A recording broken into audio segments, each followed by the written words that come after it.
हमें कहते हैं कि हम बच्चे रावण के संग में, है ना, रावण के कुसंग में भटक गए। और कहा भी जाता है, सत का संग तारे और कुसंग बोरे। माना कुसंग हमें डुबो देता है और सत्संग हमें पार ले जाता है। और बाबा हमें बताते हैं कि सत्संग सिर्फ एक शिव बाबा का संग है, बाकी सब क्या है? रावण का संग है ना। अब आप देखो, जब बाबा कहते रावण के कुसंग में, तो हम सोचते हैं हमें रावण का कुसंग थोड़ी है, हम तो आत्माओं का संग करते हैं रावण का थोड़ी करते हैं। लेकिन हर आत्मा आज किस प्रभाव में है ना? रावण के प्रभाव में। कई बार ब्राह्मण भी रावण के प्रभाव में होते हैं, है ना। होता है कि नहीं? रावण को रामायण में कैसा दिखाया? ब्राह्मण वेश में दिखाया। क्यों? क्योंकि कई बार है बाबा का बच्चा, लेकिन बाबा की याद में नहीं है, तो कैसा है? रावण के प्रभाव में है। सारे दिन बाबा की याद में रहते हैं कि रावण के प्रभाव में भी रहते हैं, है ना? रहते हैं ना। तो बाबा हमें कहते हैं कि रावण का जो संग है, रावण बहुत तरह के रूप लेकर आता है। और फिर वो जो संग होता है, देखने में तो आएगा अच्छा, ये तो विद्वान है, ये तो पढ़ा लिखा है, ये तो बहुत नॉलेजेबल है ना। या ये तो मेरा अपना है, मेरा अपना साथी है ना। या मेरा अपना फ्रेंड है, या मेरे माता पिता हैं, भाई बहन हैं। देखने में तो ऐसा आएगा, लेकिन होता क्या है? रावण के प्रभाव का उन पर असर होता है। और वो जो रावण की मत पर चल रहे हैं, फिर उनका संग हम करते हैं, तो उसका रंग हमें भी लग जाता है। इसीलिए परख शक्ति बहुत बड़ी शक्ति है कि कब कौन रावण के संग में है या रावण के प्रभाव में है। अब मैं आपको इसमें एक बात बताती हूँ।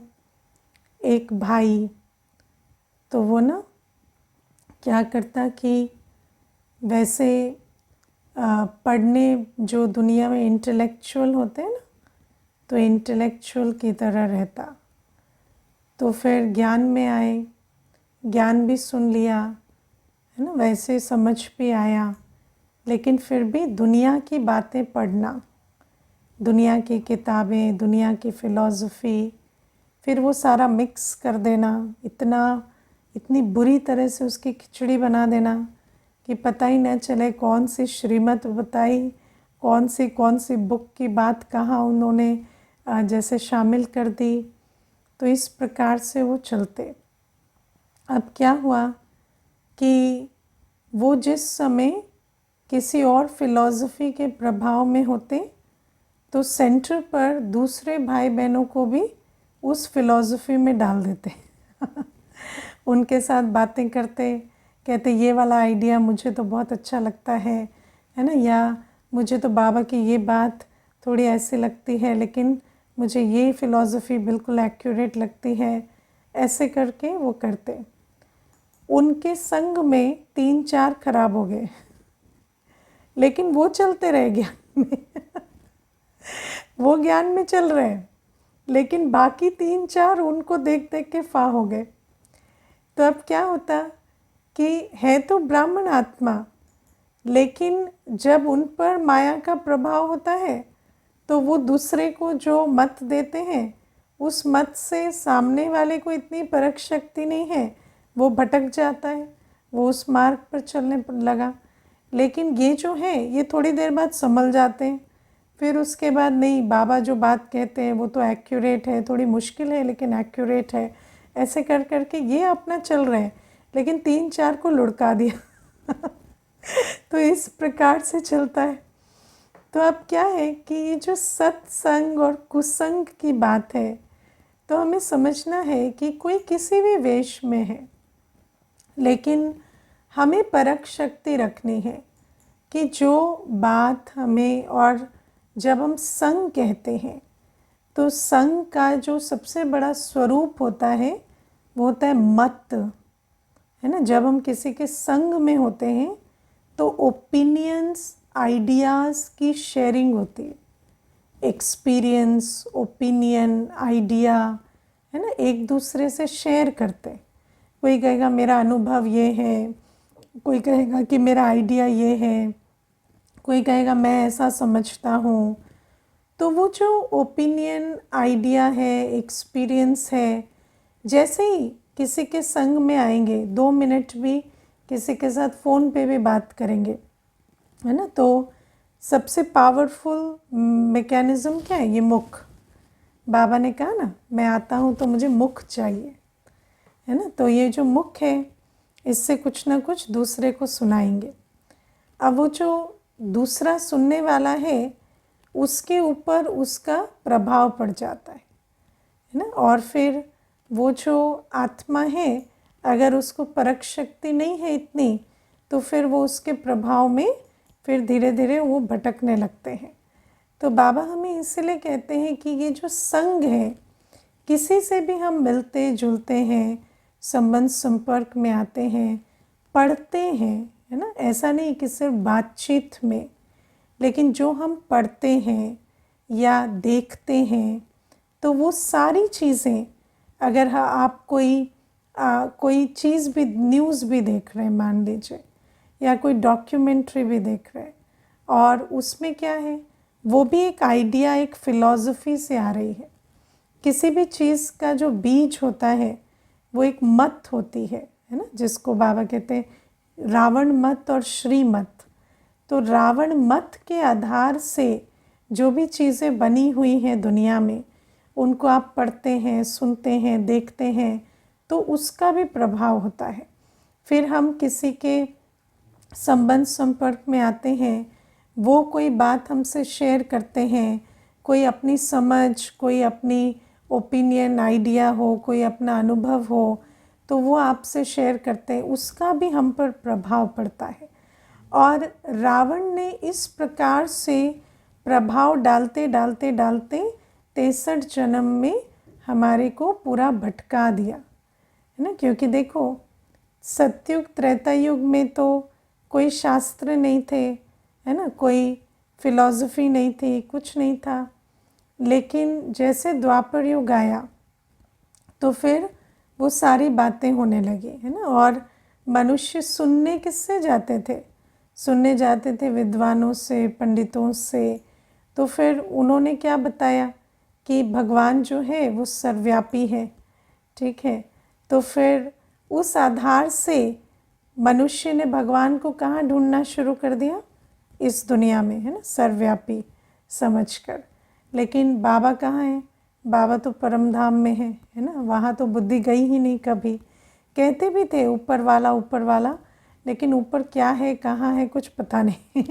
तो फिर सर्वव्यापी की बात ऐसे बैठी कि बुद्धि भटक गई। अब आप सोचो कि रॉन्ग एड्रेस पे आप किसी को ढूंढते रहें तो भले सालों तक ढूंढते रहें, वो मिलेगा थोड़ी। तो फिर उस आधार से वो जो रावण का संग था, उसने हमें भटका दिया। या आप सोचो कि मनुष्य ने हमें, जब द्वापर युग आया और आत्मा की जो कला है वो आधी हो गई, तो आत्मा जब कलाहीन होने लगी थोड़ी धीरे धीरे, तो उसको क्या चाहिए? उसको सुख चाहिए, शांति चाहिए, क्योंकि आत्मा की एनर्जी तो आधी हो गई। 16 कला से 14 कला से 8 कला हो गई द्वापर युग में। तो जब 8 कला हो गई तो उसको एनर्जी चाहिए। आप देखो आत्मा कैसे थी? आत्मा जब भरपूर है तो आत्मा दाता है, आत्मा को कुछ चाहिए नहीं। आत्मा सुख स्वरूप है, शांत स्वरूप है या पवित्र स्वरूप है, उस समय पर आत्मा कभी ये नहीं ढूंढती कि मुझे सुख चाहिए, शांति चाहिए, लेकिन ड्रामा अनुसार जैसे जैसे आत्मा की कला घटती है ना, क्योंकि बाबा ने हमें बताया है कि सतयुग त्रेता युग में कर्म अकर्म होते हैं, और कर्म अकर्म होने के कारण आत्मा का रिचार्ज नहीं होता है ना, और रिचार्ज नहीं होता तो नेचुरल है कि ऑटोमेटिक डिस्चार्ज होगा। ठीक है, अब फ़ोन को आप यूज़ भी मत करो तो भी क्या होगा, डिस्चार्ज हो जाएगा ना। 3 दिन हो गए, 4 दिन हो गए, यूज़ करेंगे तो ज़्यादा डिस्चार्ज होगा, लेकिन अगर यूज़ भी नहीं किया, पड़ा भी रहे तो भी ऑटोमेटिक डिस्चार्ज होगा। तो इस सृष्टि का नियम है कि कोई भी चीज़ ऑटोमेटिक डिस्चार्ज होती है।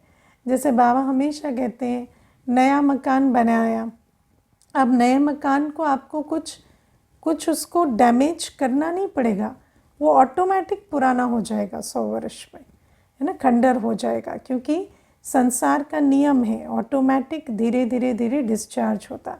तो आत्मा भी क्या हुआ, 16 कला वाली आत्मा जो संपूर्ण पवित्र, संपूर्ण सुख स्वरूप, शांत स्वरूप थी, वो आत्मा धीरे धीरे धीरे पुनर्जन्म लेते डिस्चार्ज होती गई। क्यों? क्योंकि रिचार्ज नहीं हुआ, क्योंकि सतयुग में कर्म अकर्म है।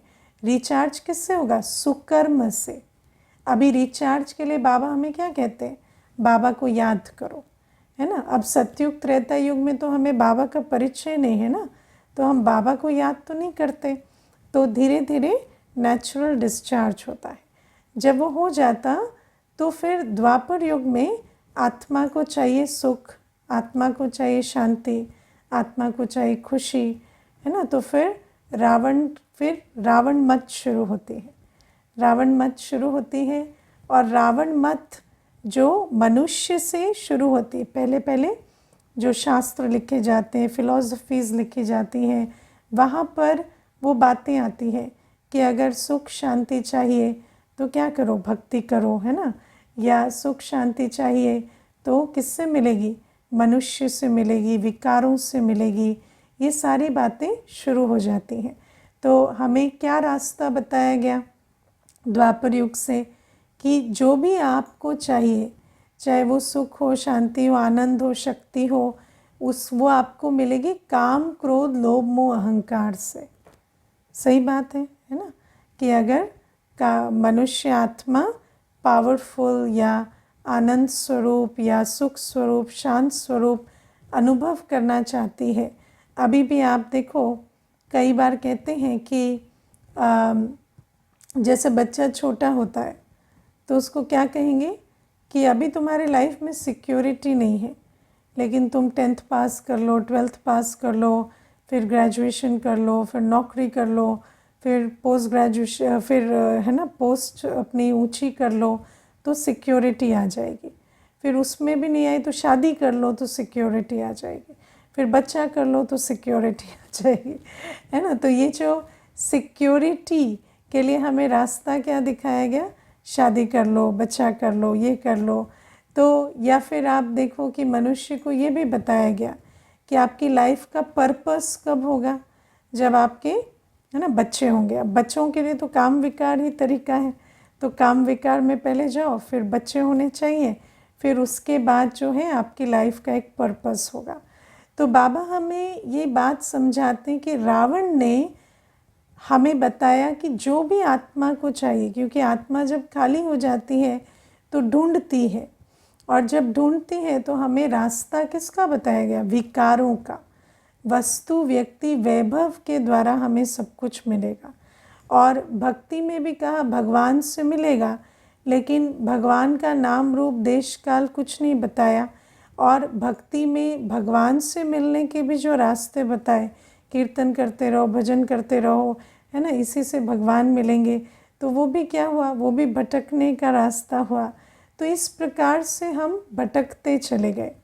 फिर आप देखो, मनुष्य आत्मा को जब एक मत चारों तरफ से मिलती है ना, जब चारों तरफ से कोई मत मिलती है तो वो आत्मा क्या सोचती है कि अभी सभी कह रहे हैं तो राइट ही कह रहे होंगे, ठीक है ना, और सभी कह रहे हैं तो राइट रास्ता बता रहे हैं।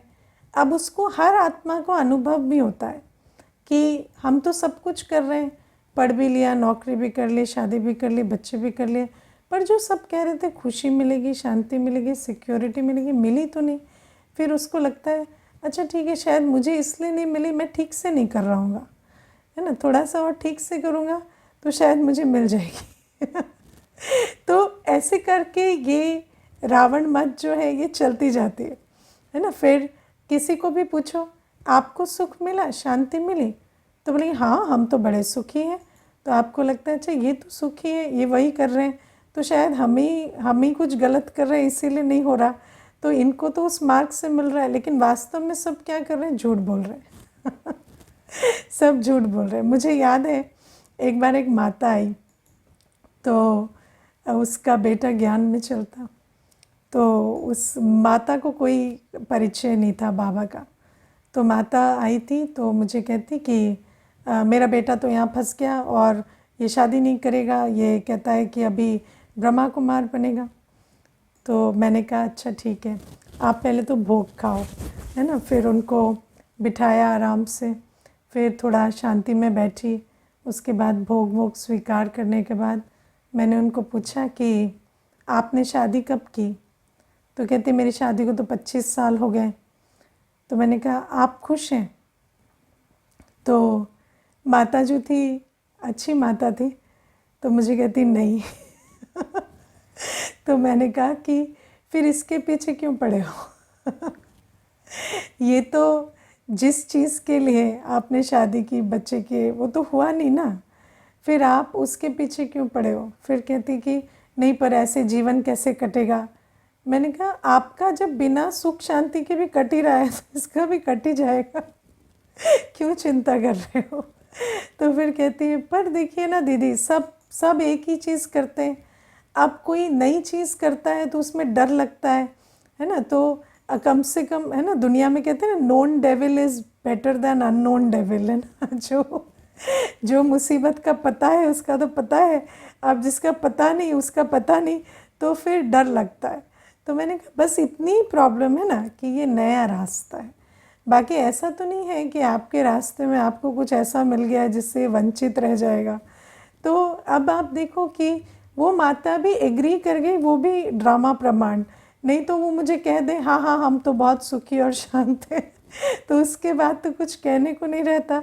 तो मनुष्य क्या है, हर मनुष्य ये बात कह रहा है ना। आज आप देखो फेसबुक है, सोशल मीडिया है, हर जगह मनुष्य को लगता है कि हमारी पहली ड्यूटी है कि हम सबको बताएं कि विकारों की जीवन में बहुत सुख शांति है, क्योंकि हमें सिखाया गया है विकारों की जीवन में सुख शांति है। तो कम से कम वो पोस्टर इमेज तो बाहर जाना चाहिए कि हाँ भाई हम विकारी जीवन में बहुत सुखी और शांत हैं। लेकिन अगर आप ध्यान से देखेंगे तो वास्तविकता ये नहीं है। और फिर क्या होता है इस चक्कर में कि ये इल्यूजन, मैं आपको कई बार ये बात बताती हूँ।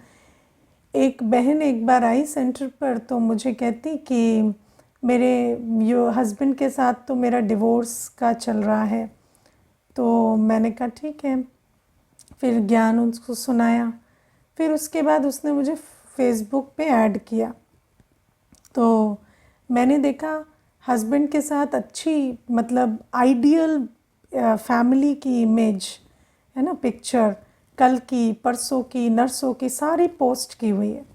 तो मुझे लगा शायद मेरे सुनने में भूल हो गई कि इनका डिवोर्स का कुछ चल रहा है। मैंने कहा इतनी बड़ी भूल कैसे हो गई।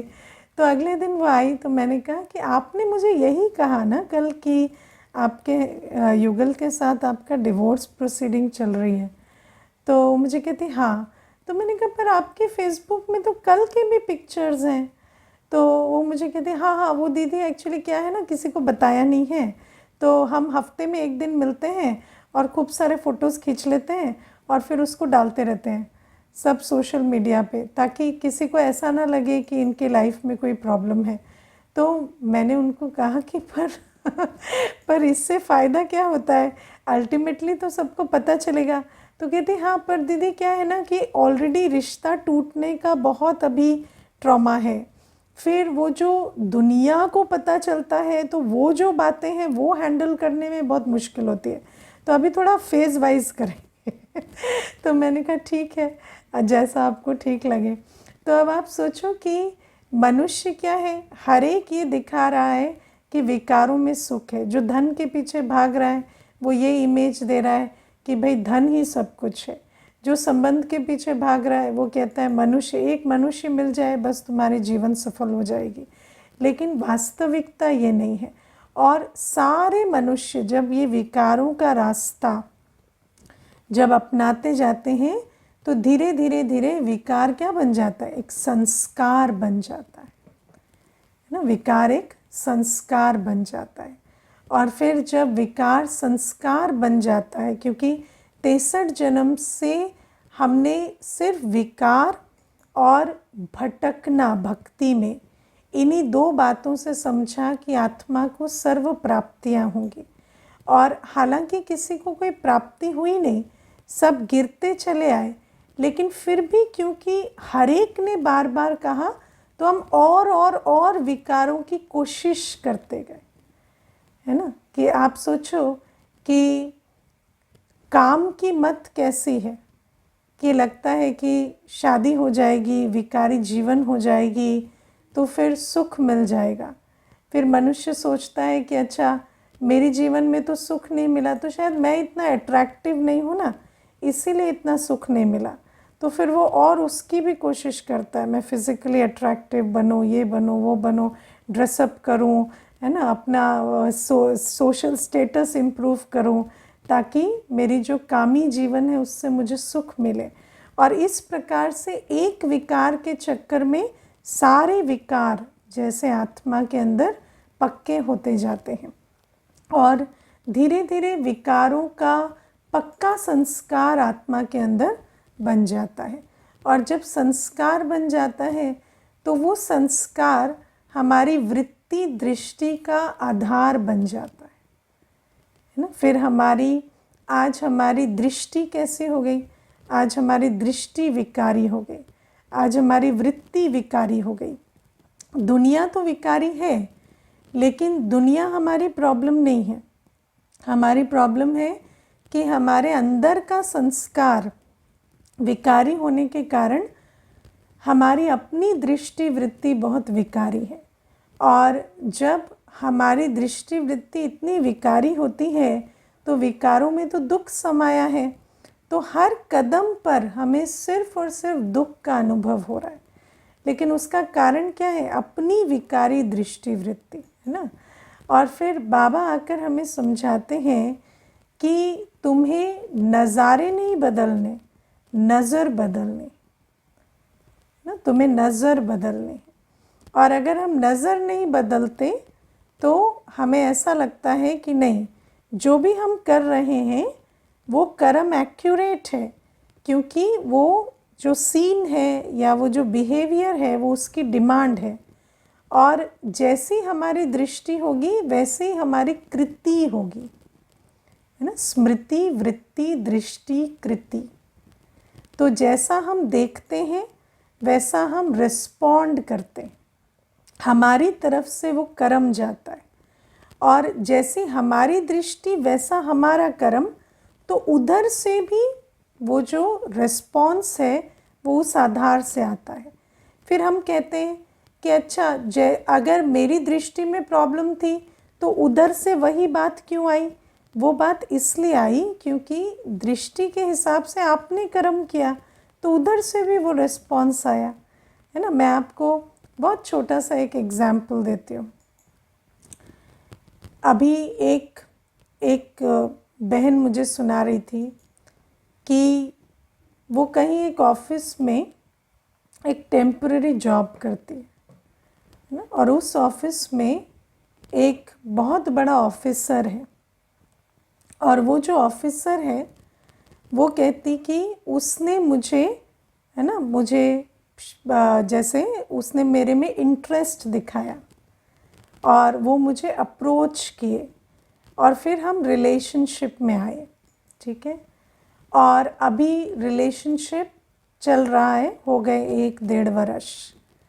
अब वो जो बहन आई तो मैंने उसको पूछा कि वो जो व्यक्ति है उसकी आयु क्या है। तो कहती कि वो 35 की एज है उनकी। तो मैंने कहा और वो सीनियर मोस्ट है आपके वहाँ, ठीक है, वो मैरिड नहीं है? तो मुझे कहती नहीं शायद मैरिड नहीं है। तो मैंने कहा आपने कभी पता किया है कि वो मैरिड है या नहीं है? तो मुझे कहते कि नहीं मैरिड नहीं होंगे, नहीं तो वो मुझ में इंटरेस्ट क्यों दिखाते? तो मैंने कहा हो सकता है इंटरेस्ट आपने दिखाया हो। तो उन्होंने उस बात को है ना एक प्रॉफिट की तरह लेकर और वो भी अपना बेनिफिट देखकर उन्होंने भी उस बात को रिस्पॉन्ड कर दिया। तो मुझे कहती नहीं ऐसा नहीं है, 1 साल तक तो मेरे साथ धोखा नहीं हो सकता। तो मैंने कहा हो सकता है, अगर आप खुद को धोखा दे रहे हैं तो हो भी सकता है, तो आप जाकर ना थोड़ा पता करो। तो उसने पता किया, तो वो जो भाई था वो मैरिड था, उसके तो 2 बच्चे थे।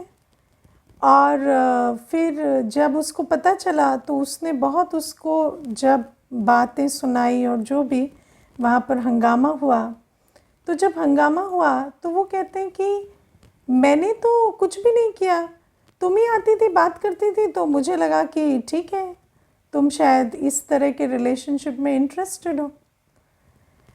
तो ये बात मैं आपको क्यों सुना रही हूँ, क्योंकि आप देखो कई बार हम जैसा चीज़ों को देख रहे होते हैं वो चीज़ वैसे क्यों दिखाई दे रही है, क्योंकि हमारी अपनी दृष्टि में प्रॉब्लम है ना। अगर आपके अंदर और ये सब काम है ना, ये काम विकार है। काम विकार से कामना उत्पन्न होती है ना। काम विकार आपको बताता है कि अच्छा सब कुछ मुझे यहीं से मिल जाएगा, यही है ना। वो कहते हैं ना she is the one, he is the one ना। वो क्यों आता है वो काम विकार काम विकार कहेगा ये मेरी सारी प्रॉब्लम्स का सल्यूशन ये एक आत्मा है, इससे सब कुछ मुझे मिल जाएगा। और जब आपकी दृष्टि ऐसी होती है तो आपको वहाँ से वो सारी बातें दिखाई दे रही हैं जो है भी नहीं आपके संकल्प चल रहे हैं कि ये ऐसा है, ये मुझसे प्यार से बात कर रहे हैं, ये ऐसे। मैंने देखा कई बार किसी की नेचर होती है पोलाइट होने की, प्यार से बात करने की, लेकिन जिसके अंदर विकार है वो तो जैसे उस नेचर को ना समझकर ये समझते हैं कि कुछ मेरे में ही खास बात है ना, मैं बहुत अट्रैक्टिव हूँ या मेरे अंदर कुछ ऐसी विशेषता है कि ये मुझे से इतना प्यार से बात कर रहे हैं पर वास्तव में देखा जाए तो ये सब काम विकार है। काम विकार के कारण आप हर एक के बिहेवियर में एक्स्ट्रा रीड कर रहे हैं है ना, और वहाँ पर अनेक कामनाओं को, अनेक जिनको डिज़ायर्स और अशुद्ध कामनाएं हैं उनको आप जन्म दे रहे हैं। और फिर आप देखो कि कामी तो हर कोई है, तो अगर आपकी दृष्टि में ये है तो फिर सामने वाला भी उस दृष्टि को कैच करता है और फिर वो आत्मा भी वो खेल खेलना शुरू कर देती है। तो ये जो बात है इन बातों को हमें अब समझना है। अब मान लीजिए ऑपोजिट केस है, आप वास्तव में कोई आपके प्रति दृष्टिवृत्ति खराब रखता भी है, अब वो रखे भले, लेकिन अगर आपके अंदर प्योरिटी है, आपने अपने विकारों पर विजय पाई है, तो आपको तो वो सोच भी नहीं चलेगी कि ये आत्मा क्या सोच रही है या क्या कर रही है। आप देखो अगर मेरे अंदर पवित्रता है तो पवित्रता की एक पहली निशानी क्या है, मुझे कभी ये सोच नहीं चलेगी कि वो क्या सोच रहा है ना। प्योरिटी की ये एक बहुत बड़ी निशानी। इम्प्योरिटी में क्या होता है, आप स्वचिंतन की जगह पर चिंतन कर रहे हैं। आपका फर्स्ट प्रायोरिटी क्या, वो क्या सोच रहे हैं, वो मेरे बारे में अच्छा सोच रहे हैं, बुरा सोच रहे हैं। लेकिन अगर आपके अंदर पवित्रता है तो आपको तो जो रोल आपका है वहाँ पर आपने रोल निभाया और आपने अपना काम पूरा किया। आपको क्या मतलब है कोई क्या सोच रहा है, कोई क्या नहीं सोच रहा है। अब ये जो मुझे मेरे बारे में उनको अच्छा सोचना चाहिए, ये काम विकार है। वो आपके बारे में अच्छा ना सोचे तो आपका क्या जाता है है ना। हाँ, आपको ऐसा लगता है कि मेरा कोई ऐसा कर्म है जिसके कारण उनको दुख पहुंच रहा है या वो कर्म मुझे नहीं करना चाहिए, तो उसको आप बदल दें। लेकिन अगर आपकी तरफ से सारे कर्म ठीक हैं तो आपके अंदर इतने संकल्प क्यों चलेंगे कि सामने वाला क्या सोच रहा है, क्या फील कर रहा है। ये संकल्प तब चलते हैं जब कोई भी विकार होता है, काम हो, क्रोध हो, लोभ हो, मोह हो, तो ये अहंकार, देह अभिमान, इनसे ये संकल्प चलते हैं। और अगर आपके अंदर पवित्रता है तो सबसे पहले तो मनसा की पवित्रता है कि वो जो भी सोचे, जैसा भी करे, आपको क्या करना है। मुझे एक बार किसी ने कहा, कोई मेरे बारे में अच्छा सोचता है, बुरा सोचता है, मुझे पता कैसे चलेगा। मैंने कहा आपको पता क्यों करना है। तो कहते पता तो चलना चाहिए ना। तो मैंने कहा देखो, अगर तो आपकी फ़िलॉसफी ये है कि वो मेरे बारे में बुरा सोचेंगे तो मुझे भी बुरा सोचना है, तो फिर आपको पता करना है कि वो बुरा सोच रहे हैं या नहीं। लेकिन अगर आपको पता है कि वो जैसा भी सोचे मुझे तो शुभ चिंतन ही करना है ना, तो मुझे क्या करना है पता करके। वो कुछ भी सोचे, आपका तो फिक्स है ना, आपको शुभ चिंतन ही करना है। तो वो कुछ भी सोचे, उसमें हमें जाना ही क्यों है। तो बाबा हमें कहते हैं ये जो विकारी संस्कार और उसके कारण ये जो विकारी दृष्टि वृत्ति है, उस कारण से जो हमारे विकारी कर्म होते चले जाते।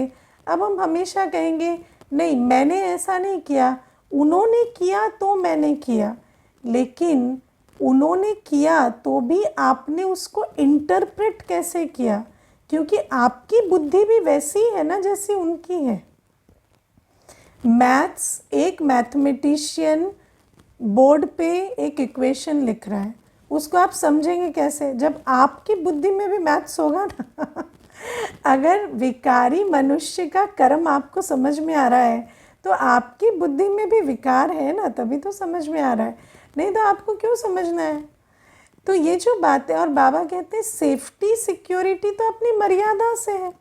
कोई कितना भी अच्छा हो, कितना भी बुरा हो, हमें अपनी मर्यादा में रहना है। हमारी हर चीज़ की पर्सनल बाउंड्री है कि मुझे इसके आगे सोचना नहीं है, इसके इतना दूरी पे बैठना है, ऐसे बात करनी है, इतने समय के बाद किसी को टाइम देना नहीं है।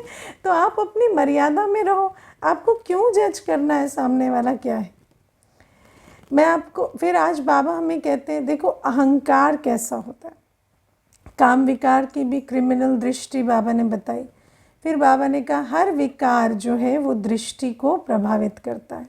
अब अहंकार क्या होता है। अहंकार की निशानी होती है अपमानित महसूस करना, है ना। हर बात में आपको लगेगा सामने वाले ने मेरा अपमान कर दिया।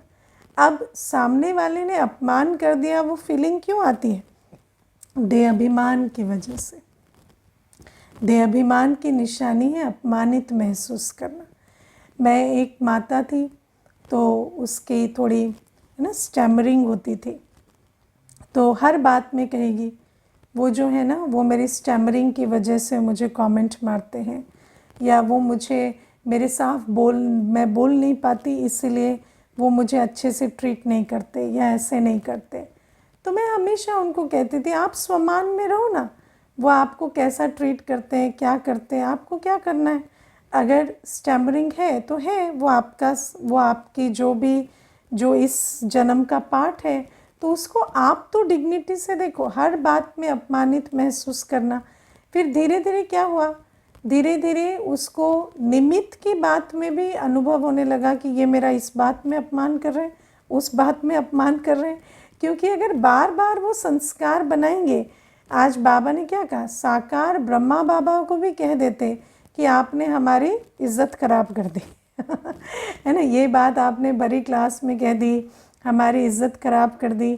तो ये बात क्यों होती है, क्योंकि इतना अपमानित महसूस करने का संस्कार बनाया है कि शिव बाबा की मुरली ब्रह्मा बाबा की बात से भी अपमानित हो जाएंगे, है ना। तो बाबा इसीलिए हमें कहते हैं कि ऐसा अहंकारी हमें नहीं बनना है, ऐसा अपमान फील करने का संस्कार हमें नहीं बनाना है ना। मैं इसमें देखो बाबा हमें कुसंग की भी बात करते हैं ना। अब आप देखो कि हर आत्मा अपने संस्कार के आधार से अनुभव करती है फिर वो उस अनुभव को दूसरे के साथ शेयर करती, ठीक है। अब जब वो दूसरे के साथ शेयर करती है तो अगर सामने वाले के अंदर भी वही संस्कार है तो वो ट्रिगर हो जाता है। जैसे एक बार ऐसा हुआ कि एक माता ने कहा कि देखो ये फला व्यक्ति की जो बात है ये हमेशा कमेंट मारते हैं और आप तो भोले भाले हो, आपको तो पता नहीं चलता, लेकिन देखो पिछली क्लास में इन्होंने आपके लिए भी एक कमेंट मारा था और ये बात आपके लिए भी कही थी। तो ऐसे करके उन्होंने जब बोला तो सामने वाली आत्मा जिसके अंदर वैसे वो संकल्प नहीं उठाता, लेकिन इसके कहने से वो संकल्प उसके अंदर भी चलने लगा। तो इसीलिए बाबा हमें कहते हैं कि हर आत्मा अपने संस्कारवश, तकदीरवश हर बात को अनुभव कर रही है और उस अनुभव के वश वो अपने कर्मों की गति को बनाकर अपनी सद्गति या दुर्गति भी कर रही है। अब अगर हम ऐसे किसी का संग करते हैं और अपना फिल्टर नहीं लगाते, है ना, या माया को नहीं पहचानते, क्योंकि कई बार कहेंगे नहीं मुझे तो उनकी बात राइट लगी, राइट इसलिए लगी कि वो संस्कार आपके अंदर भी है और उन्होंने जब ट्रिगर किया तो वो ट्रिगर हो गया, लेकिन आपको उस संस्कार में बहना है या आपको उस संस्कार पर विजय पानी है और उसको भी प्रेरणा देनी है उस संस्कार पर विजय पाने की, ये बड़ी बात है। तो इसको हमें देखना है कि किसी ने कोई बात कही, मुझे भी वही फीलिंग आई, तो मुझे ये नहीं सोचना कि मुझे नेगेटिव फीलिंग इसलिए आ रही है क्योंकि बात राइट है। मुझे ये समझना है कि जैसे माया के प्रभाव में वो है, हम भी आ गए हैं। तो अभी मुझे खुद को भी निकालना है और उसको भी निकालना है ना। और कई बार क्या होता कि ऐसा भी नहीं होता कि मनुष्य आत्मा एक झटके में माया के प्रभाव के कारण बाबा को छोड़ देती है, धीरे धीरे धीरे धीरे प्रभाव पड़ता जाता है ना। पहले क्या छूटती है? पहले ज्ञान योग नहीं छूटता, पहले सेवा छूटती है ना। जब माया का प्रभाव होता है ना तो पहले ज्ञान योग नहीं छूटता, पहले सेवा छूटती। क्यों? क्योंकि सोचेंगे नहीं ज्ञान योग तो हम कर ही रहे ना, बस हमारा थोड़ा मन खराब हो गया है तो सेवा नहीं करेंगे, है ना। लेकिन भाग्य बनना तो बंद हो गया, अब सेवा का बल नहीं, तो धीरे धीरे और भी वो जो कुसंग का प्रभाव लगेगा और कल ज्ञान योग भी कहाँ चला जाएगा पता नहीं चलेगा। तो ऐसे धीरे धीरे धीरे माया जो है अपना प्रभाव डालती है।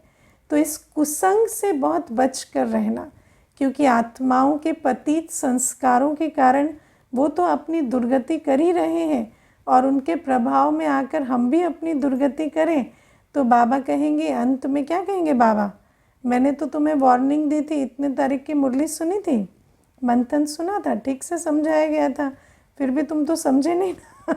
तो अभी खाओ सज़ा। ठीक है। ओम शांति।